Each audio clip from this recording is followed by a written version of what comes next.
And hello, welcome to a new edition here of Laurel Park Weekly. I'm Stanton Salter along with Gabby Gaudet here. Beautiful day here at Laurel Park as we get ready for another race weekend. But first, a lot of action last weekend we need to talk about. We had some great racing all over the country and right here at Laurel Park. How are you? I'm doing well.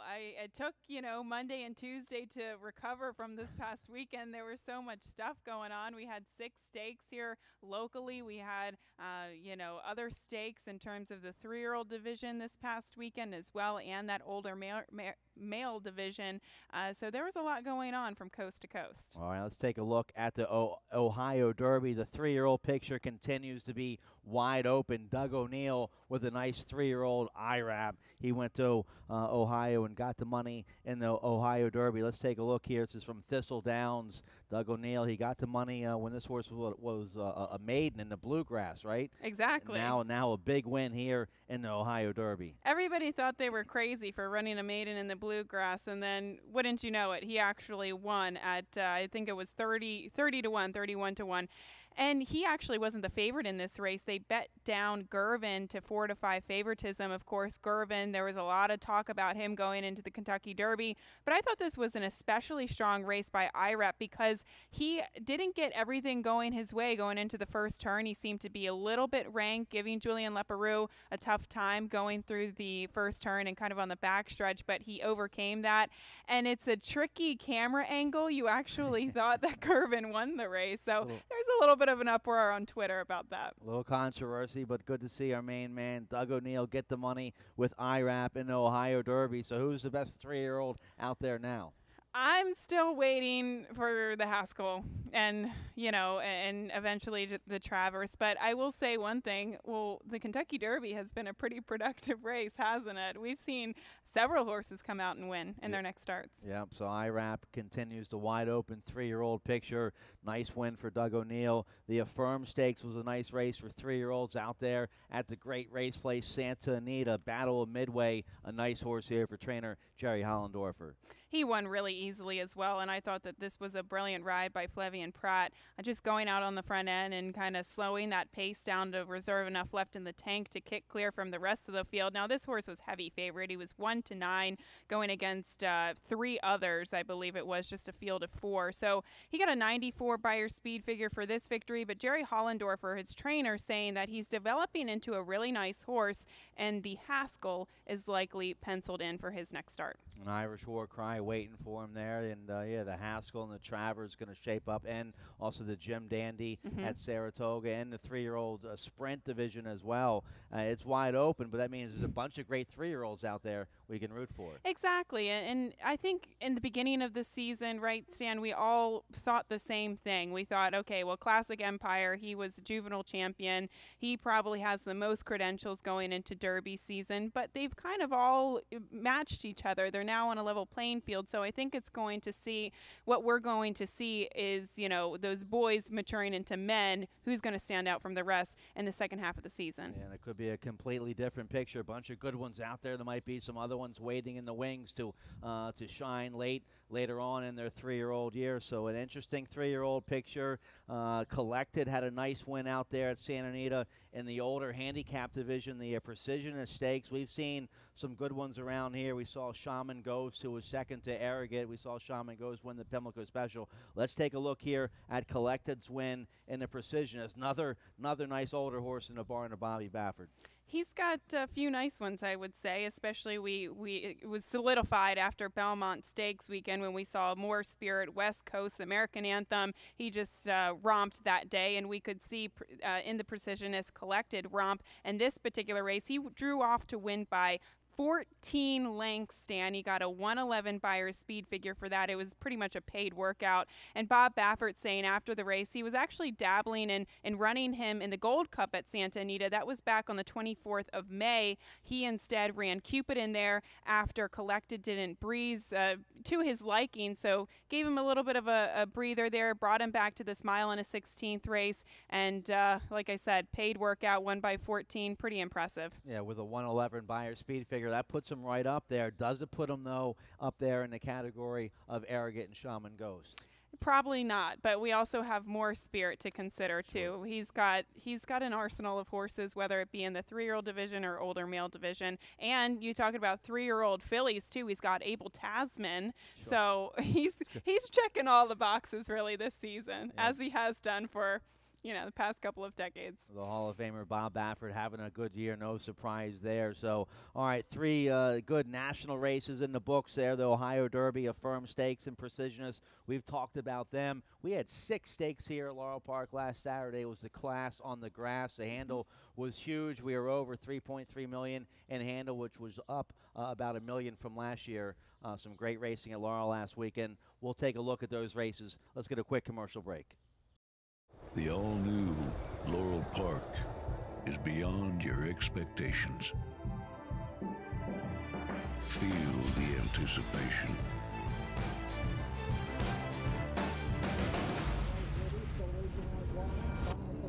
Is this long shot? Witness the speed.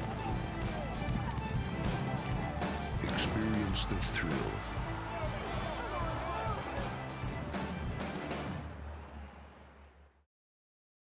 Welcome back, Laurel Park Weekly here at the paddock at Laurel Park. I'm Stan Salter, Gabby Gaudette. Beautiful weather here midweek here at Laurel Park as we get ready for another race weekend. Friday is going to kick off the 3-day race weekend, but real quick, we had a huge weekend last weekend here at Laurel Park. Last Saturday, we had 6 turf stakes on our world-class grass course. It was the Class on the Grass, and the day didn't disappoint. We saw a lot of great action in those stake races. It's always really fun when we can get the Maryland-bred and sired horses and the Virginia-bred and sired horses on the same stage in one day to showcase 6 stakes races, and we started things off with the Edward Evans. And we had 4 Virginia-bred stakes and 2 Maryland-bred stakes. Let's take a look here. A little bit of an upset in the Edward Evans. Rosebriar's a monster around here at Laurel Park. He won this race last year, 4 wins from 5 starts here at Laurel Park. There's Rosebriar down there on the inside. Dead game, as he always is, with Edgar Prado aboard for Jane Sabelli. He was about 1-5, but there's Special Envoy. Nice ride there from Daniel Centeno. Doesn't give up. Special Envoy just gets up there at the wire. Tough beat for Rosebriar. Yeah, exactly. And Special Envoy is no slouch either. I mean, I think we overlooked him a little bit because Rosebriar's track record here was so good. I think he had 4 wins out of 5 starts going into the race. He had won this race last year, I believe the year prior to that too. So, he was the returning champ. But Special Envoy, I thought that this was a very, very savvy ride by Daniel Centeno, who rode Special Envoy to not let Rosebriar get too far out of his crosshairs there, and he just completely ran him down. But 2 very nice horses. They were both coming out of Grade 3 Stakes Company at Monmouth last time out, so I thought it was a good showing from both. Yeah, that was one of the races of the day with them 2 battling down there to the wires. The Special Envoy, Daniel Centeno, get the money for trainer Arnaud Delacour. It's a nice homebred for Mr. and Mrs. Bertram Firestone.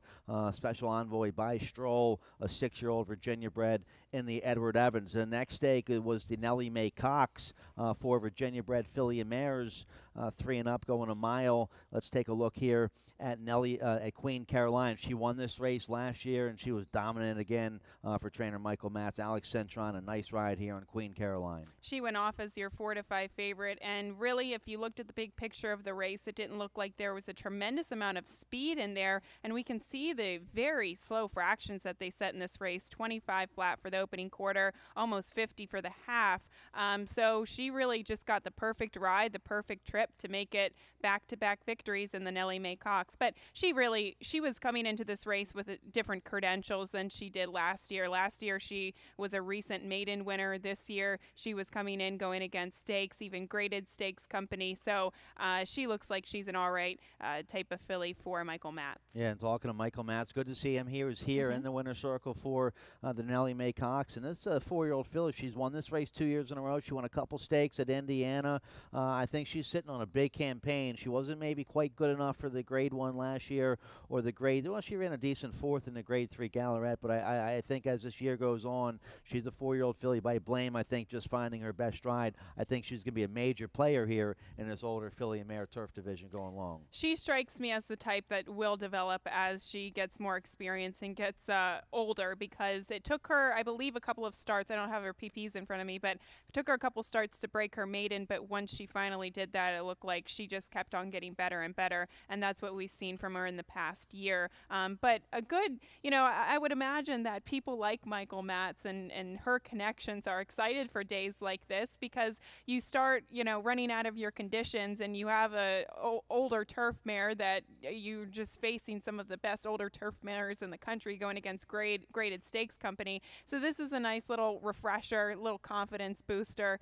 So, I'm sure the connections really appreciate these types of races. Yeah, Queen Caroline, owned by Amy Moore and the breeders Morgan's Ford Farm, a longtime top breeder down there in Virginia. So Queen Caroline and the Nellie Mae Cox. Let's talk about the Jamila. That's the first of two Maryland-bred stakes we had here last Saturday at Laurel Park, and the heavy favorite here was Le Weekend. Le Weekend was my top pick in here for trainer Tim Keefe. Ran an okay fifth in this race. Everything Lovely was your heavy favorite. Had to break from the inside, though.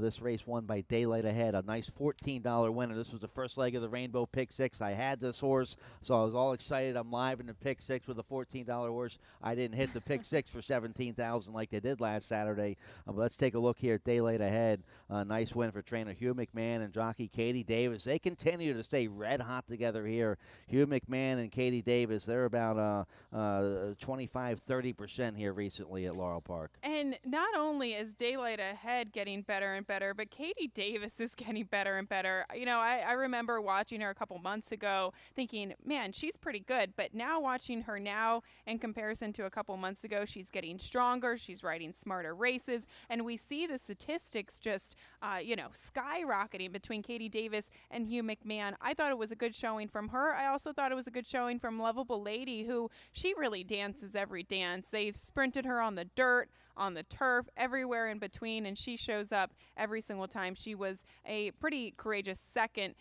in that particular race, but overall, Daylight Ahead, she is the true turf sprinter in there. All right, so nice $14 horse there to kick us off in the Pick Six last Saturday. Let's turn the page here. The White Oak Farm, it's going 5.5 furlongs on the Fort Marcy. Two Notch Road was a heavy favorite here in this race, and this was the race that knocked me out of the Pick Six. I had the one available in the 7 Two Notch Road. I couldn't get the winner, though, here in the White Oak. A little bit of an upset here with Tis Our Time. If I was here, we probably could have taken it down together, because this was my price play of the day. The Pete Twisdale horse? Yeah. Tis Our Time. Let's see it. Let's take a look here. Yeah, Javion Toledo, nice ride. This horse got to the front and said, see you later. Just kept on going. Well, that's the thing. It looked like in this race, all of the legitimate horses, especially like your favorite in there, Two Notch Road, they kind of looked like closers, and it didn't look like there was a lot of pace in here. So this horse actually had some back numbers against decent company prior. I thought that he might have the speed edge, maybe the tactical advantage, and he just forgot to stop. Nobody else could catch him. Yeah, $23 winner there. Javion Toledo had a big day. Pete, good to see Pete Twisdale, longtime Virginia trainer, win it for Sam English, the second longtime Virginia owner and breeder there. So, yeah, Tis Our Time knocked me out. So next time we have 6 turf stakes here and a nice Pick Six carryover, we'll have to team up there. Got to put our minds together. Yes. All right. Let's. We had a couple more stakes last Saturday. Another Virginia-bred stakes, the M. Tyson Gilpin. I didn't have this filly either, but no surprise. Mike Trombetta and R. Larry Johnson win a race on when we have Virginia-bred stakes. They always show up here in these Virginia-bred stakes and do what I say. Owned and bred by R. Larry Johnson, trained by Mike Trombetta. Let's take a look here at this upset win. A $27 winner in the M. Tyson Gilpin. Alex Centron gets his second stakes win of the day here on Do What I Say. This is the prototypical Mike Trombetta, R. Larry Johnson winner that kicks you out of those multi-race bets like the Pick Six and Pick Five. This filly, I thought she ran a great race too, just a well-timed move from off of the pace under Alex Cintron. And all of this talk about Larry Johnson, Pete Twisdale, Mike Trombetta has got me reminiscent about Colonial Downs. Colonial Down. We had some good summers down there. You galloped down there for a couple summers. Hammy Smith. Hammy Smith. That's He scared me out of the barn. I never went back. No, we're good friends. I was lucky to love work that down man. there as a racing official. Started my TV career down there at Colonial. So yeah, it's all and it was great crowd here last Saturday for the Class on the Grass. All of the Virginia bred people came up here to support it. Debbie Easter, a lot of your Virginia owner and breeders, familiar faces we remember from Colonial Downs. Great to see a big crowd here for all these stakes last Saturday at Laurel Park. So do what I say, an upset winner there in the M Tyson Gilpin. They would hit the pick 6 last Saturday here at Laurel Park for a little over 17,000. They hit it.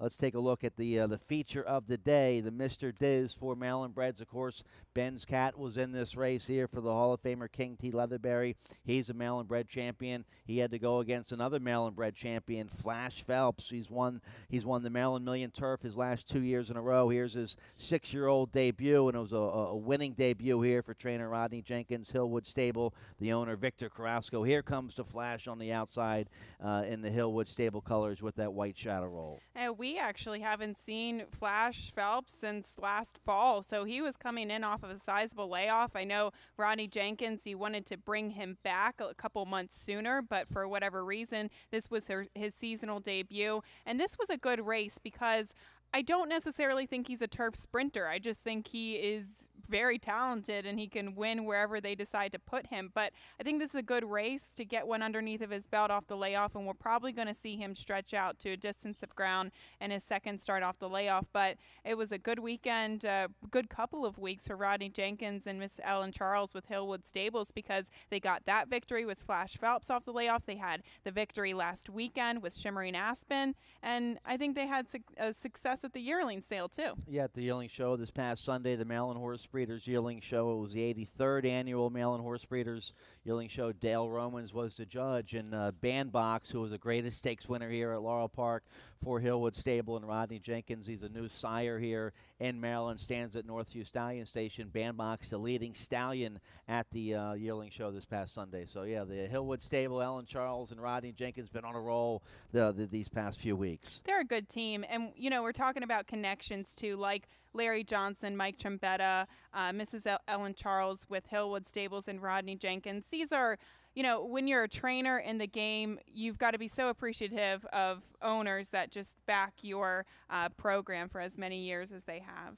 And Alan Charles and Hillwood Stable, they've been big supporters here in Maryland, racing and breeding. So they get the money with Shimmering Aspen and Flash Phelps. Bandbox, leading stallion at the yearling show. Hillwood Stable, also a big supporter of the Pimlico Horse Show that we had this past Sunday at Pimlico. It was the first ever all thoroughbred horse show at Pimlico, started by George Ann Hale and the Maryland Jockey Club, and it spurred on a whole show series for all thoroughbreds, and it now benefits BeyondTheWire.org, which is the OTB initiative put on by the Maryland Thoroughbred Horsemen's Association, the Maryland Jockey Club, and the Maryland Horse Breeders. It's a fantastic event. Unfortunately, Stan, I've never been to it just because we have to work on Sundays here. But, you know, this is an event that just continues to grow in popularity. I know we've actually given away a couple of horses that have showed in this event. So it's always good to see those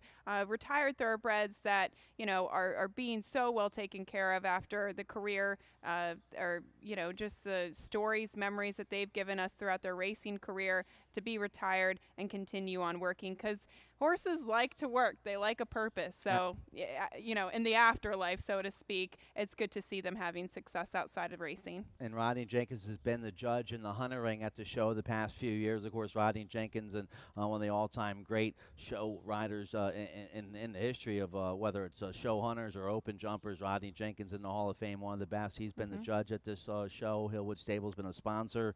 And, real quick, some of the results. Terry West, longtime exercise rider around here. She won one of the Open 100 championships, and also Rachel Lively. She was a reserve champion, I believe. Oregon Ridge, a horse campaigned by Betty McHugh, Jimmy McHugh's wife. Oregon Ridge, he was reserve champion in one of the hunter divisions. And, one famous horse we might see at the Pimlico All Thoroughbred Horse Show in a couple years might be the Maryland bred champion Ben's Cat.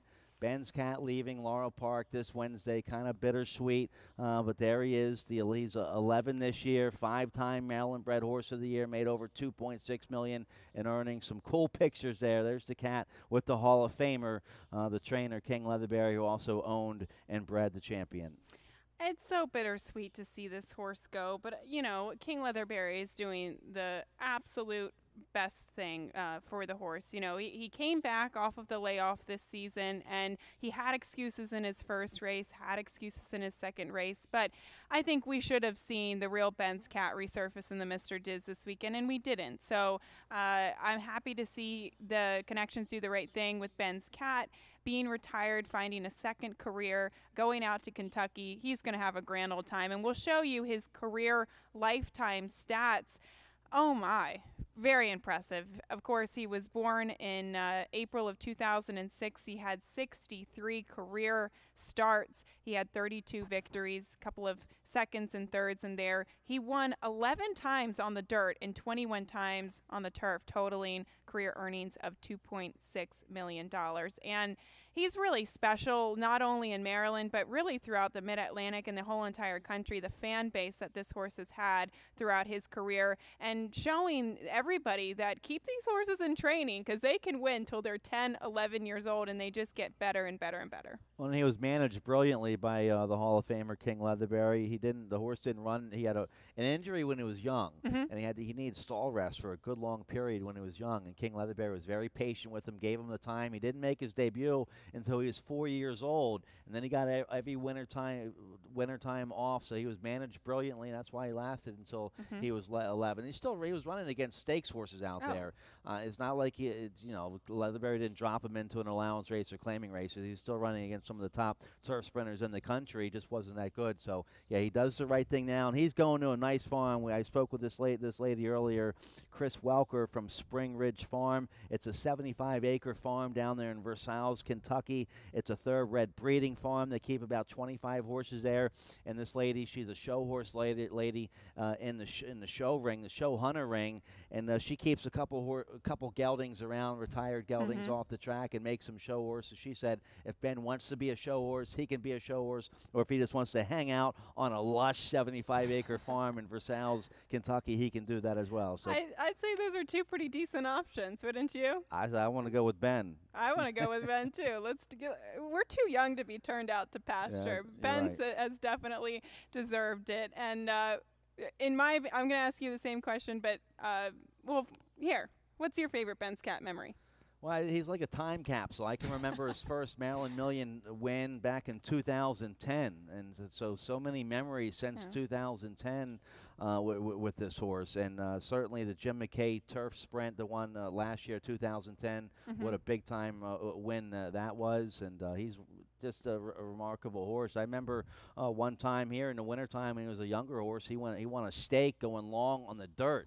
So he was a very versatile horse, lots of memories with him. And I remember the whole, whether they should get him to the Breeders' Cup or not. I think. Oh, right. I forgot about that. Yeah, I think King made every right move with him, and that's why they made over $2.6 million with him. Got King into the Hall of Fame. Exactly. Perfectly placed. Like you said, they could have shipped him across the country, run him in the Breeders' Cup, but then you have to question the longevity of the horse after doing big trips like that.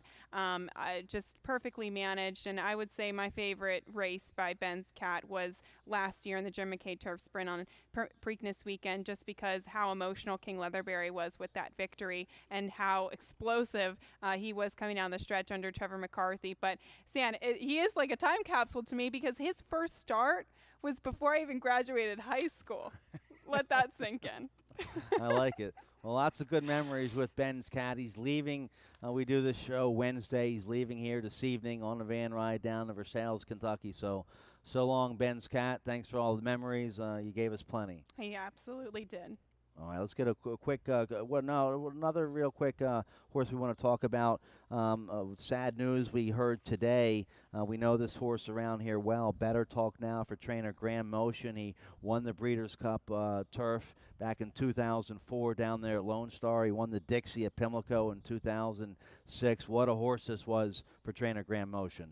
And this is a statement that I saw on Twitter from Bushwood Stables, Brent Johnson. Saying Bushwood Stables is sad to announce that Better Talk Now was euthanized June 27th at the age of 18 due to complications from colic. He displayed the same toughness, fighting his final battle as he did when showing his special talents on the track that won him so many fans in the racing world. He went on to thank both Graham and Anita Motion and New Bolton's Clinic for the excellent job that they did with him over the past couple of weeks. And he also finalized his tweet by saying, "It was truly a gift to be associated with such an amazing equine athlete and to enjoy an incredible 8 racing seasons watching his talent flourish. He took us places few ever get to go, and we will forever be grateful to have had him in our lives." So our hearts go out to Bushwood Stables and the Motions. I know he was turned out at their farm at Fair Hill with, I think, Gallus Spinaway, and of course those were the 2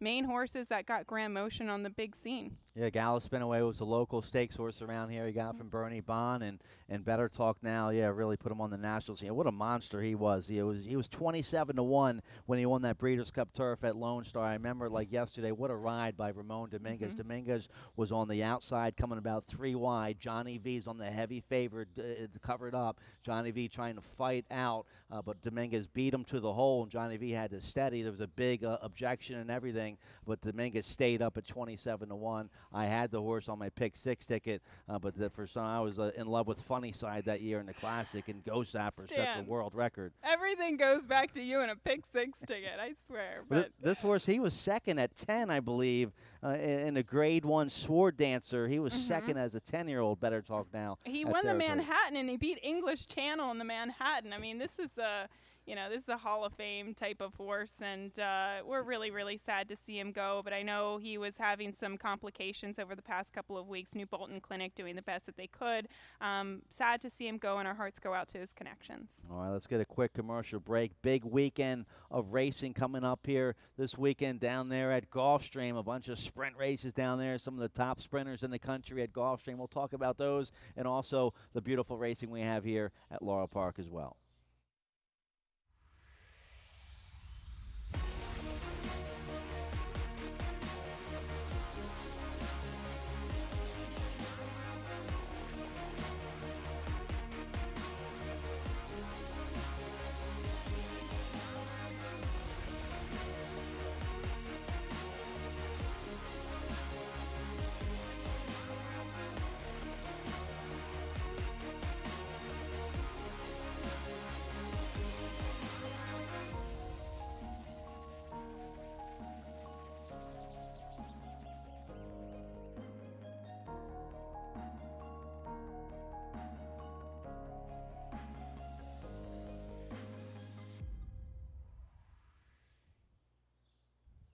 Welcome back, Laurel Park Weekly. We're live here at the Laurel Park Paddock. We taped this show on Wednesday, June 28th here. I'm Stan Salter, Gabby Gaudet, talking about last weekend and getting everybody ready for racing this weekend. Friday kicks off the race weekend here at Laurel Park. We have a nice Super High 5 carryover for you Friday. We'll go over some Laurel races here on Friday's card, but real quick, the Summit of Speed down at Gulfstream going to be some of the top racing in the country this weekend. And it always is. These races are so difficult to handicap, and you see some of these horses coming in off of freshenings. We have the Carryback Stakes, the Princess Rooney Stakes, and the Smile Print Stakes that we will be highlighting for this coming weekend. A couple of them have obviously Breeders' Cup winning year-end races too. And some of the horses we recognize from that have run around here in Maryland. Let's take a look here at 3 Rules, who's going to be in the Carryback at Gulfstream this weekend. 3 Rules coming out of the Chick Lang at Pimlico. This is on Preakness Day. Chick Lang, of course, won by Recruiting Ready. He's one of the top 3-year-old sprinters in the country right now. So a good third by 3 Rules here in this race. And 3 Rules actually broke from the rail in the Chick Lang, and we all thought, that he would probably be sent out of the gate to try to secure that lead position. But Recruiting Getting Ready is just so fast and so good right now that Three Rules was not able to do that. And we often see sometimes, Stan, horses that have stretched out in distance as he had. Of course, he stretched out in distance in the Fountain of Youth and the Florida Derby, then cut back in the Chick Langs. Sometimes it takes a little starch out of them in terms of their gait speed, and I think that's what we saw in the Chick Lang, but they freshened him up. I think this is a perfect spot for him coming back. All right, so 3 Rules in the carry back. Also, we're going to take a look at Classic Rock. Also in the carry back, here's his last race down there at Gulfstream back on April 21st. Classic Rock, a starter for the carry back this weekend. And oddly enough, Mike Ritvo, Kathy's son, was aboard for this stakes victory. And this horse obviously has some raw talent. He's very, very quick, too. Unfortunately, last time out, he did try to showcase his talents going against Grade 2 Company and the Woody Stevens. They went so fast in that race. And this is, I think, a better spot for him. Obviously, 3 Rules is a very good horse. He'll have to contend with him.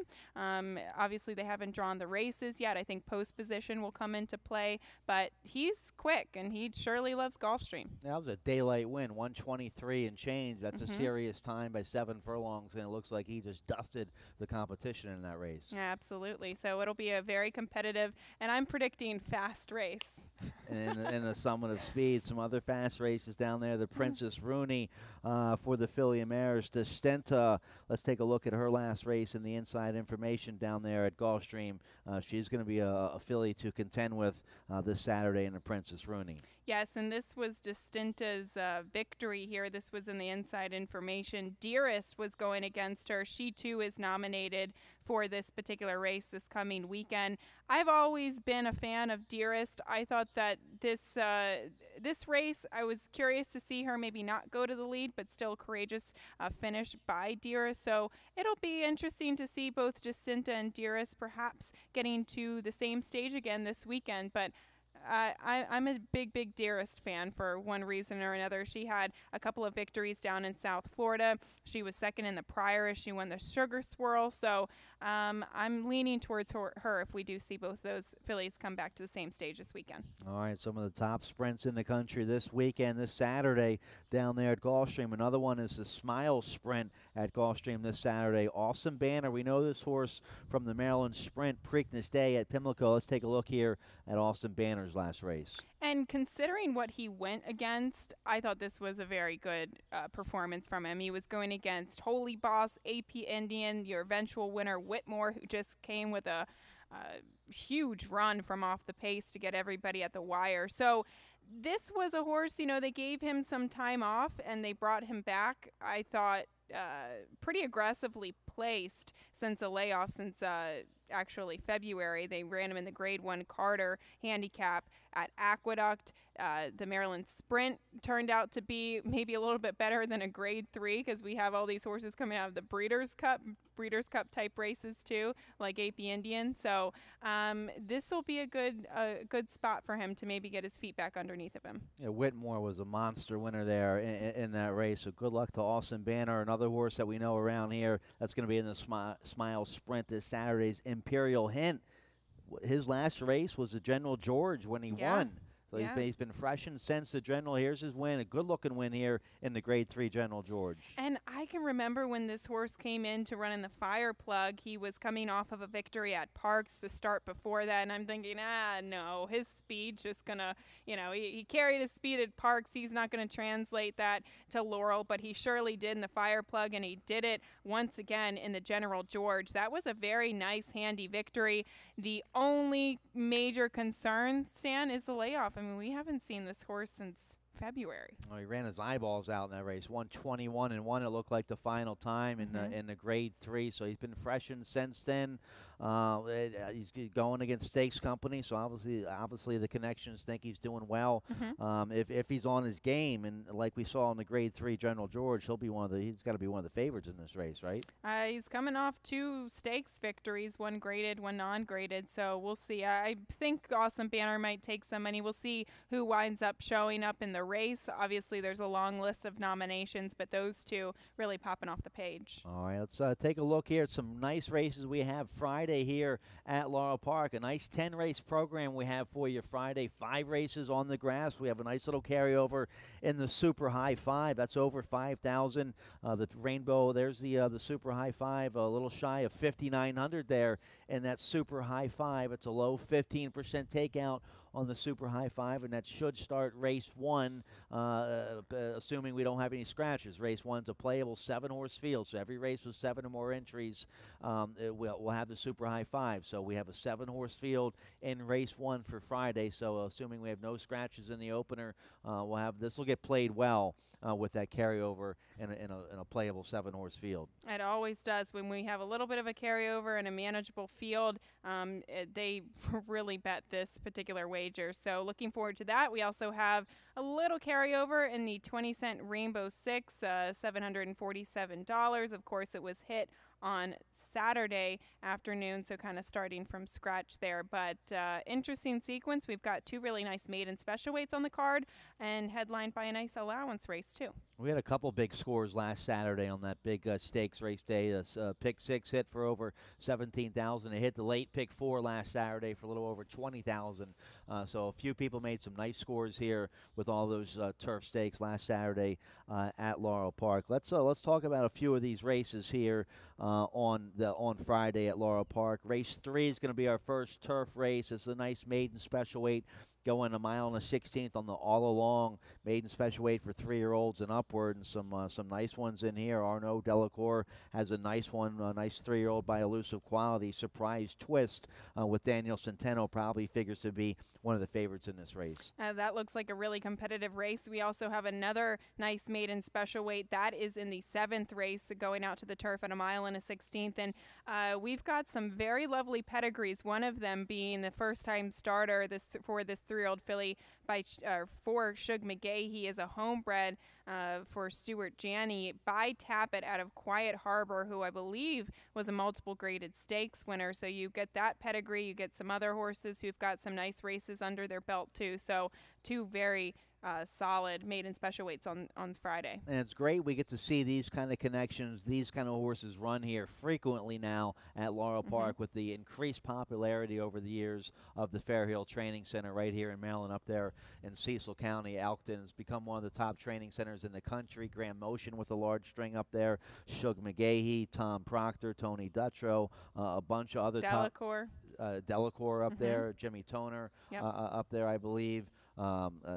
Kenny McPeak, is he getting a barn up there? Does Tony Dutrow have a? I believe he was up there, and I think you're seeing a bunch of new outfits continuing to show up there. So you see some powerhouse outfits up there at the Fairhill Training Center, and that's why you see 3-year-old daughters of Tappet make their debut for Hall of Famers like Shug McGahee. Yeah, this is a nice race. And Shug McGahee doesn't win too many first time out. You have a bunch of other good ones in here. Kitten Smitten by Medaglia d'Oro. She'll be awfully tough in here for Arnaud Delacour. Similar neck of the woods, too. We've got Michael Dickinson runner. She's like the wind, who's been training on the farm. Doesn't come out of a great last race, but still, this is going to be a very competitive race, race 7. And then we've got a nice allowance on the turf. That is race 8 with a pretty nice field. Some horses coming from all over the place.